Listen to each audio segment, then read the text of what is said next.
مقصر ماهایی خراب کردیم، فساد بود، دزدی بود، کسی به روی خودش نمیخواست بیاد، حبس بود. آقا شاه آدم حقیری بود برای مسئولیت بزرگ اجتماعی و مذهبی و فرهنگی ایران.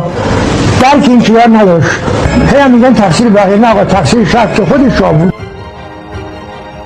شما نذارید من دهنمو باز کنم. جوانید، شاید نمیدونید، هی منم نکنید. اگر عیب نداشتیم انقلاب نمیشد. خیلی صاف مستندتون بگم. اگر ما مردم ناراضی نمی کردیم، من سربسته میگم چون نمیخوام این بار ما مقصریم که 13 سال ما یه نخست وزیر داشتیم. بعضیا میگویند که ما داشتیم ژاپن میشدیم، ما داشتیم چنین میشدیم. اینها هم از اباطیل به نظر بنده و اغلب اشخاصی که ایران میگویند یا نادانند یا خودشون در اون موضع خوبی در وضعیت اقتصادی و سیاسی مملکت ما داشتند. سیستم سیاسی روز به روز عقب افتاده تر میشد، نه اینکه سر جاش بمونه، عقب افتاده تر میشد. با زمان قاجاریه دیگه یواش یواش در تفاوت نمیکرد.